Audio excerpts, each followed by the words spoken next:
Roseman's apparently calling everybody. Let's bring in a former general manager. He was the GM of the Atlanta Falcons for 12 seasons, a two-time NFL Executive of the Year. He's currently the CEO of Sumer Sports. Thomas Dimitrov, how are you? When you hear trade deadline, what are the feelings you get?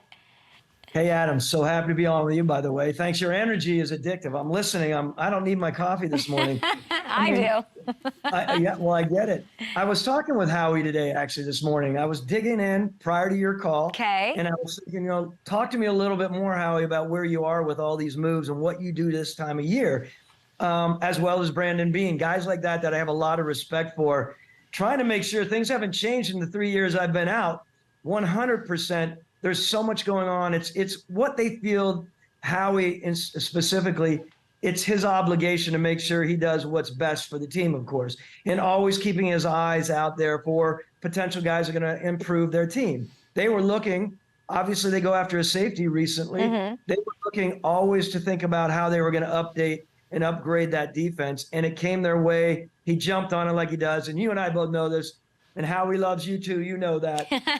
he really believes that this is the kind of move that's going to really help make things right as they move forward. And look, I know they got beat deep by Tyreek Hill. That was a big one. It wasn't just on that. This was about building the defense. I think Howie's one of the best traders out there in sport. So you're giving this trade an A+, Thomas? I really like the trade. I think it's going to be really good for them. Do you think the Eagles are done based off your conversation with the great Howie?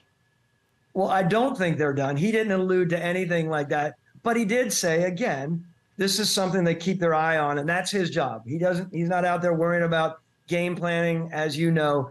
This is about trying to make the best for this team. And I think the way that he does it, and there's all kinds of calls around, right? As GMs, we're always making calls, Kate.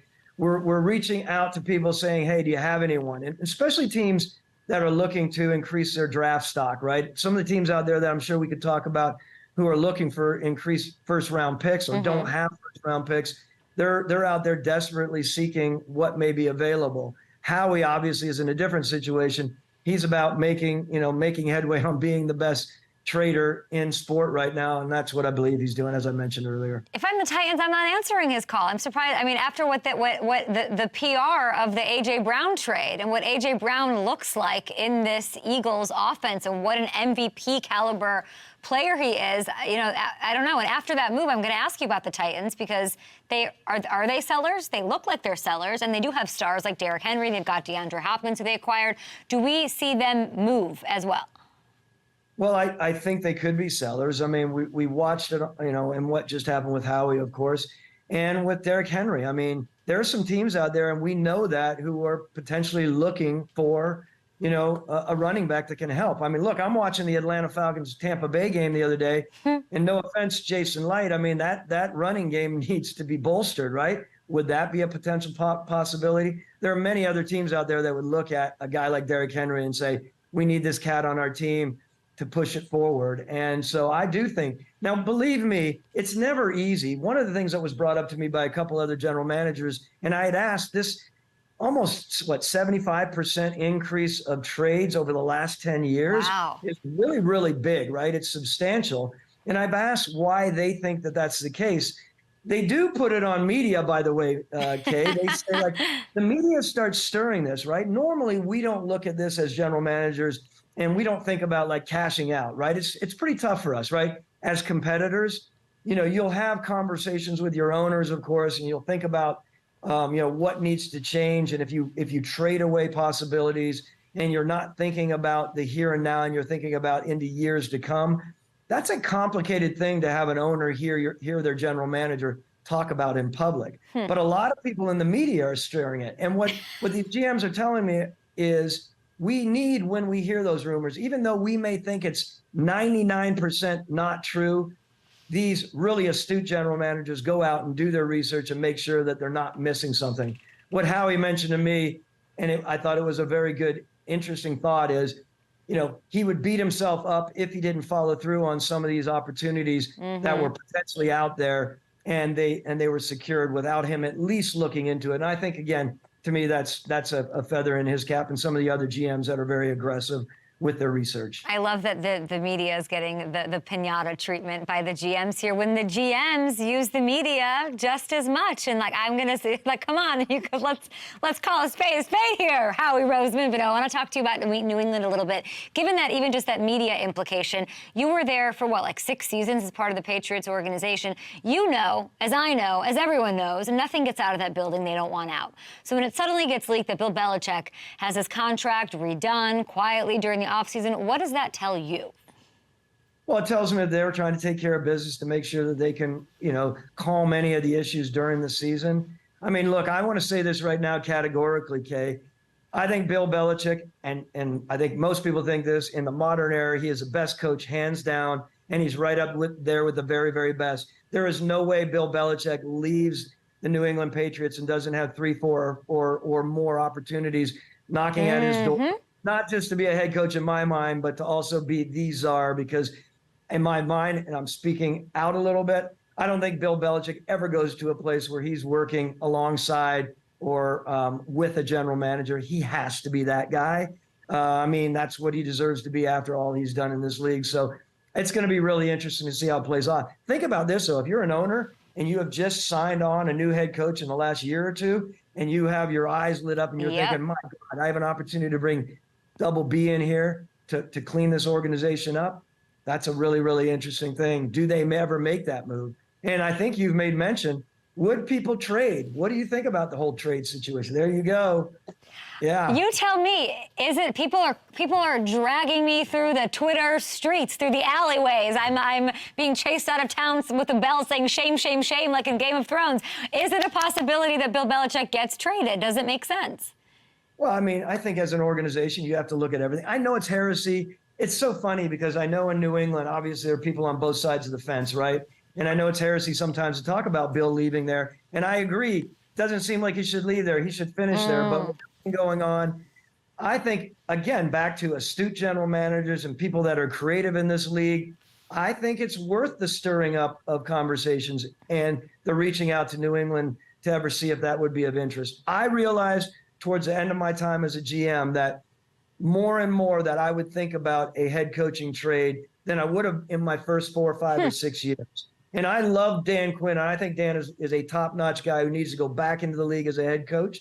This is not against him. It is about the understanding of how vital it is to have the right head coach for the right team in the right spot to win Super Bowls. And hands down, I think that's very, very important, of course. I think that's very, very fair. And I think it's really said with a lot of love and reverence for your many years and many battles that you went through with DQ. And you spent over a decade there with the Falcons. And now I would like to dabble into them a little bit here. Arthur Smith found himself, I like Arthur Smith. He found himself in some drama with reporters just yesterday. Very, he wasn't defensive, but I guess he was like dismissive about the usage of Bijan Robinson. At one point he said, we should be more concerned with climate change and world politics. So as a GM, what's the conversation with your coach after a presser like that, or what was your read on that? Well, look, I think Arthur Smith is a very smart football coach, and he's doing very good things for this organization here in Atlanta. I still live in Atlanta, and I hear a lot. I hear from the locals. I hear from a lot of the media here as well. Of course, there's a lot of banter about, especially prior to last game, do they make that quarterback switch? One of the things. I mean, I think the big concern in this city is they've invested so much in this offense, right? Why is it so lacking in production? Where the defensive side is kicking some butt, right? They're doing some pretty darn good things there. I like what they're doing with their defense. People are really concerned about that. As far as the conversation that I would have with my head coach after addressing the media, I think it's having those conversations prior to going in, and I think having the conversation about let's just all calm down here. People are that's part of their desire. It's part of their prerogative being behind the Falcons. Look, this is an interesting city. There's a lot of knowledge about football here, given the Southeast, and there's a lot of opinions. But remember, Atlanta's not like some of these other cities that have a lot of longstanding fan base and media. They're from all over the place. So they're very quick to throw their darts at a head coach and at the team here, just because that's just the way it's always been. So, I mean, look, I just think that conversation with Arthur, from Arthur Blank or Terry Fontenot, is let's sit down, let's game plan moving forward and how we're going to deal with this, this crazy sort of, not crazy, but with all of this criticism, because I think it's vital to be on top of it. It's vital to have the right answers for the media and not be defensive. The more defensive you are, the more people are going to throw darts at Desmond Ridder, and then it's going to come back, and that's going to circulate obviously within the locker room. And I will tell you, and you've seen it, Arthur's been really, really positive and loyal to Desmond Ridder, right? He's made comments, "This is my guy." Arthur Blank has made comments, "This is my guy." And by the way, owners don't want to make comments about claiming someone their guy when that guy does not necessarily thrive, right? So this is an interesting thing to watch in Atlanta for sure. Well, especially, and it's a lot of criticism, like you're saying, but they're on the top. They're in first place. Like we're despite the ups and downs from Desmond Ridder, who does take a lot of criticism. And yes, I agree with you. Arthur has been wonderful in being loyal and ride or die with him or whatever. Do you think the Falcons hold on to this and win the division? I think after watching these last 3 games and last game against Tampa, I think they deserve to be in the number 1 spot. Now, you and I both know, and most people know, I mean, it's a challenged division now, right? I mean, quarterbacks are different. There's young, there's changes. This, to me, feels very different than it was, obviously, in the middle, 15, 16, 17, all those years, of course, when we were beating our heads against the wall every day as general managers of our respective teams in the division. I think they should hold on to this, but they need to make sure they continue to have consistency on this offense, utilize some studs that they have on the offense, of course, a running back, of course, a tight end who needs to heal, and what Drake London is doing, and an offensive line, quite honestly, that's playing pretty damn well, right? So they can do this. It comes down to consistency. You, of course, can't have from Desmond 2, 3, or more fumbles or turnovers, in a game. There has to be, when it really comes down to that tough time, that quarterback has to stand up. We were fortunate to have that with Matt Ryan, right? The best quarterbacks in the league, or the surviving quarterbacks in the league, have to thrive when it becomes dusty. When it becomes dusty and you're dropping balls, you're tossing balls when it's really tough, then it becomes a situation where you might have to consider a backup quarterback who's making what? I think Heineke's making $7 million a year, I believe. It's a big ticket. It is a big ticket. We're learning so much from you this morning. It's amazing. I want to wrap it up with a sort of a quick fire. We're calling it, I'm going to botch the name, Dimitrade-off. I think we're going to go to the Dimitrade-off. It's so stupid. I'm so sorry. I'm so sorry. Here we go. All right. The Kansas City Chiefs. I'm going to start with the Chiefs, even though we don't have that. No. We're going to start with the Titans. The Titans, we already did that. Let's go to the Broncos. We're going to have the Broncos. You've been so comprehensive, we just got to skip around. The Broncos are a team. I mean, they're probably a team that's looking to move some players, right? They're ready. They're dropping players. They're doing whatever. I know for a fact, Sean Payton, who told me over and over again, he's obsessed with Patrick Surtain. He's the best player he's got. He's the PC, whatever. Could he go? Here's some trade options. Where should he go? I can't believe this could actually happen. Look, I think Sean is a very smart guy, of course, a very good coach. I don't think he gets rid of the top-notch talent. That's very tough to do. He gets rid of, however, like any head coach in that situation, top-notch talent, because if the guy's a pain in the butt for him, right? And so who knows? I'm not saying he...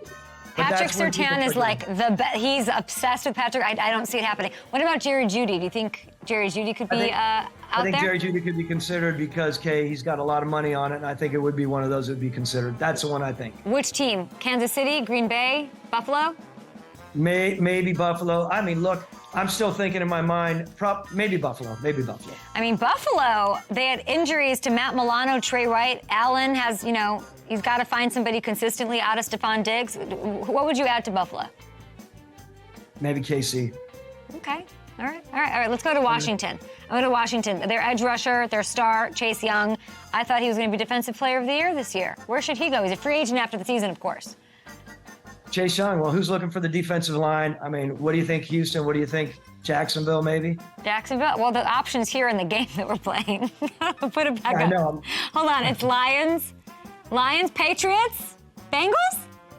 Lions, Patriots, Bengals. Oh, my gosh. All right. Lions. You're so stressed out because you're taking it so seriously. It's like the GM stuff you're like, on the clock, we're in the war room. Brian Burns. You know Brian Burr. This is a kid who's so talented, so great. Could he be available? Ravens, Bears, Kansas City, or fill in your own option?